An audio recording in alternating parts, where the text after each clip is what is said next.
Hey guys, I forgot something at the end of the last part. You may have noticed I was tripping over my own words by that point because it was very hot and I was very tired, and it's still hot and I'm pretty tired now. But anyway, Tails was just standing around for a while when I was loading my score, and he fell asleep. And I was gonna hype it up like like an announcer or something, like, and the killing blow, and the orange one wins, and Tails has fallen fast asleep again. It was just such a funny bit, and I know you guys don't like it when I plan things, when I ham it up like something's really happening, even though I've already seen this footage before, so I try to keep things like that limited, but still, I know that would have been funny if I had done it right. But anyway, let's get back to the game. I'm just sorry I left that part out, because it would have been such a good way to end it. Oh well, anyway, on to the final zone, Storm Station. Now some people have said, oh, you're gonna love this zone. And I can't help wondering if they were being sarcastic, because on one hand, I do love this zone because of how epic it is, and then in some ways it does kind of bug me. But anyway, first let's talk about where we are. This stage is very reminiscent of Egg Fleet from Sonic Heroes. It's got a bunch of ships flying everywhere, it's got this Final Fortress thingy in the background, and oh, that music. Falk really outdid himself with this track. Here's where he just goes all out. I love that guitar. Just love this place to pieces. At least for the atmosphere. And it's one of those places that's constantly changing. Act 2 is different, Act 3 is, well, kind of different. And you'll see how things change in this act. So yeah, this is Eggman's Doomsday weapon. So, how does this all tie together? Well, here's how I look at it. Some people think that this is just like a side project that Eggman was just doing that wasn't really important at all, but the more I think about it, what can the Death Egg really do? It's just a big metal ball. I don't think it has a giant laser that'll destroy a planet like the Death Star did, and I don't really see why he'd want to completely destroy the Earth. He wants to rule the Earth. Anyway, here it is changing the weather right here. Here is the awesome power of the Storm Station. So anyway, here's how I look at it.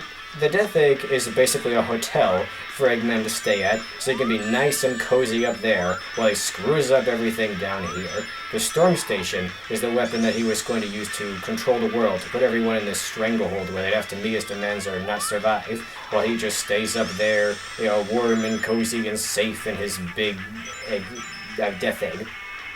So anyway, that's how I look at it, and I think it all ties together pretty nicely. I think it's a nice little, clever little thing that adds a lot to the Sonic canon. So yeah, good for you, Lake, for coming up with something original.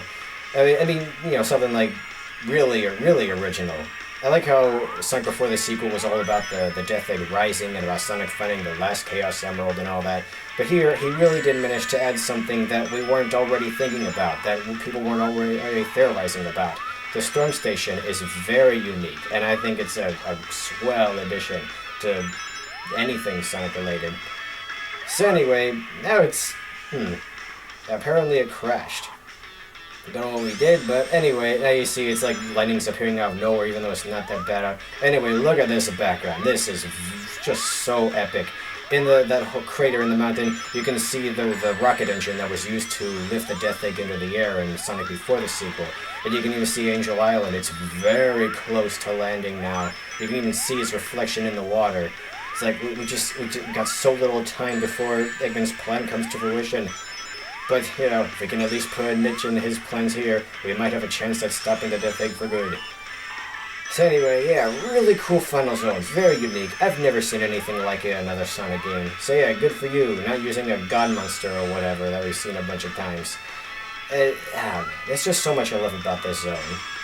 Now we're going to talk about where it kind of starts to go downhill, kind of, sort of, but I don't think this is nearly as bad as Perillian Peak Zone. And I'll explain in just a sec. Now Act 2 is where things start getting really interesting for me. I love the background. We're on the Storm Station itself now. As you can see, it has a lot of the same defenses that the ships in Act 1 had that I didn't quite talk about. These lightning rods that routinely just if you're near them. And some people may find it confusing when they see them on the other ships, but the way I see it, all of these ships are connected to the Storm Station, and it's powering all of them. That's the way I like to think. I just think it makes it a little more epic. Anyway, I love the swirling clouds up above and everything, and I love this music. You wouldn't think that dubstep would work in a Sonic game. Like, rock music, that can work. I can understand some people don't like it, but I like it. But dubstep, like this, you'd think it wouldn't suit Sonic at all, And it doesn't really, not most of the time, not in a place like Green Hill, but in a place like this, it's perfect. Because you got the crazy lights, and you got the foreground, everything is just so funky and dark and crazy. It's perfect, and I love it. It's just another thing that makes this zone so interesting. One thing I love is how this place was dressed up. You know, like there are some things, some textures, some things that I vaguely recognize from places like Death Egg and Sonic 3K, but it's not nearly as big of an offender as in Sonic before the sequel. Yeah, there's still plenty of things here that make this place original. I don't feel like I've been here before. I can believe that it was made by the same guy who made the Death Egg, you know, Eggman, that it was made, they're both products of this one guy. So it's fitting in that way, but it's still different enough that it feels like something new and mysterious and bizarre, and I love it. Now, something about the level design. You may have noticed there's a lot of crazy things happening. These enemies that, you know, hurl fireballs your way, the lasers, they'll sometimes zap you or everything. There's all sorts of things going crazy. And some people have said that the level design here is shitty. That, you know, it's even worse than Pirellian Peak. I don't quite agree, and here's why. All of these things are timing-based.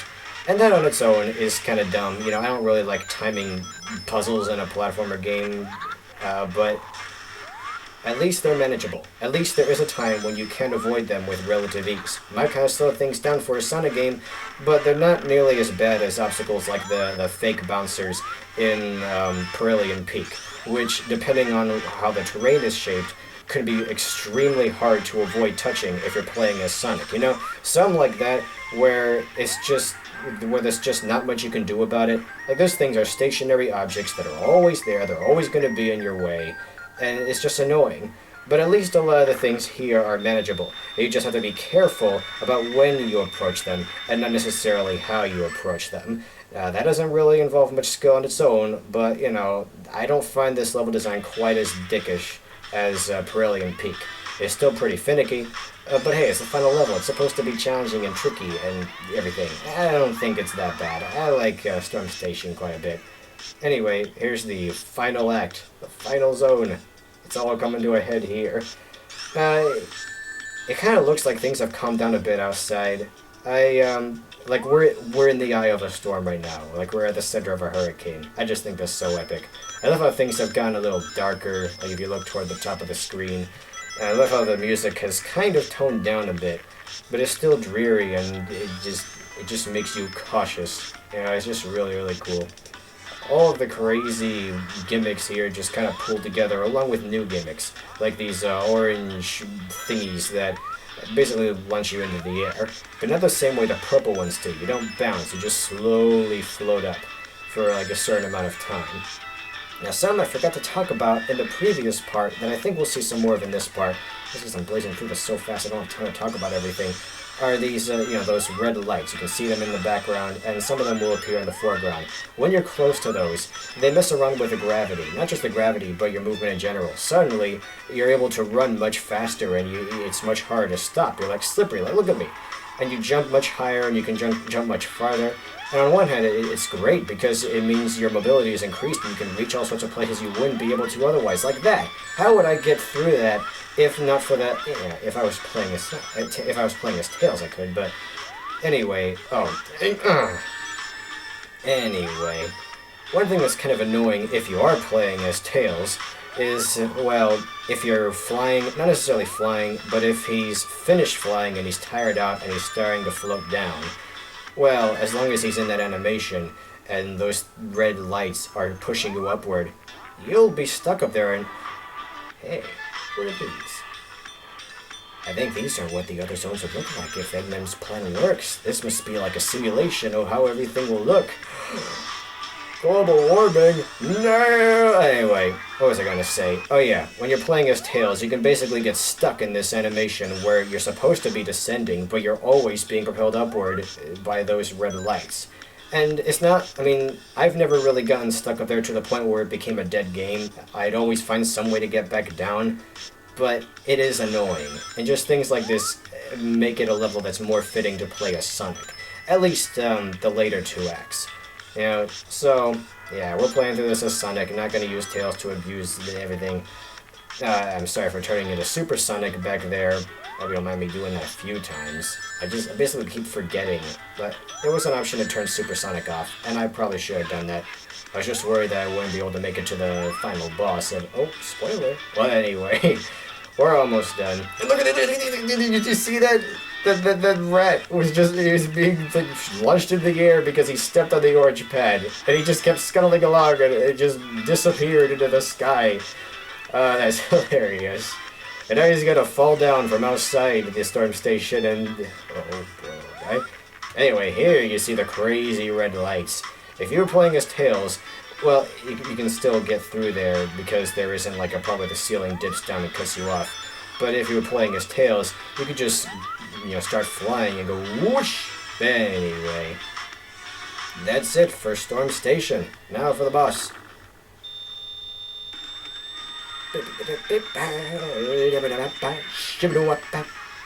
Anyway. We've come a long way, but it's time for the final confrontation with Eggman, until Sonic 3, that is.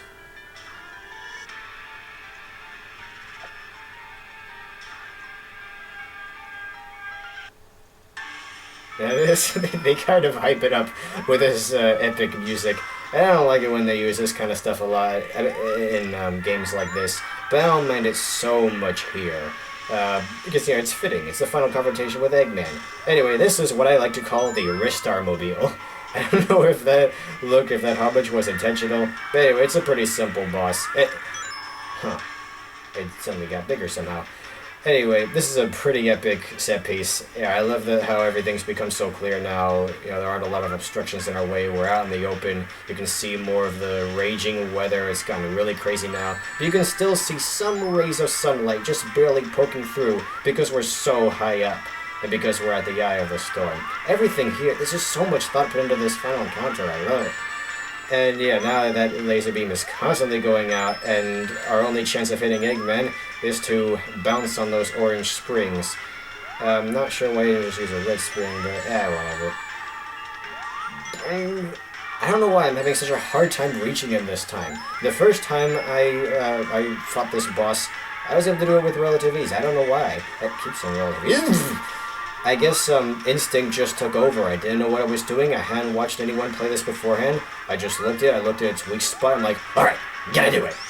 I guess when you know what you're doing, kind of, or when you know what to do, you get a little overconfident, and then you don't try as hard to get everything just right, because you feel like, whatever, I'll beat it.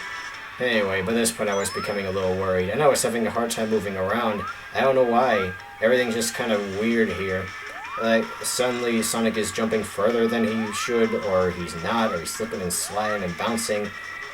But I was able to manage it, and I was able to beat it. The Ristar-mobile. If only this had a pair of lights on the front that looked like eyes. Actually, look, the lights on the Eggmobile do look kind of like tiny little eyes on this massive thing. So yeah, pretty epic encounter. It would suffice for a final boss, kind of, but we're gonna see that things aren't so simple. I won't go down that easily. Anyway. And down goes a storm station, just like the rocket on the thing, and how fitting. Well, let's just hope it doesn't crush whoever's living in Beryllium Peak down below. I just love that. They could have just had a blow up or split in half or whatever, but it fell on the mountain like a ring on a finger. How fitting is that? Yay, we did it. We saved the day. But wait, Angel Island's still falling. Another feather? Oh, shoot. See you guys next time for the final part.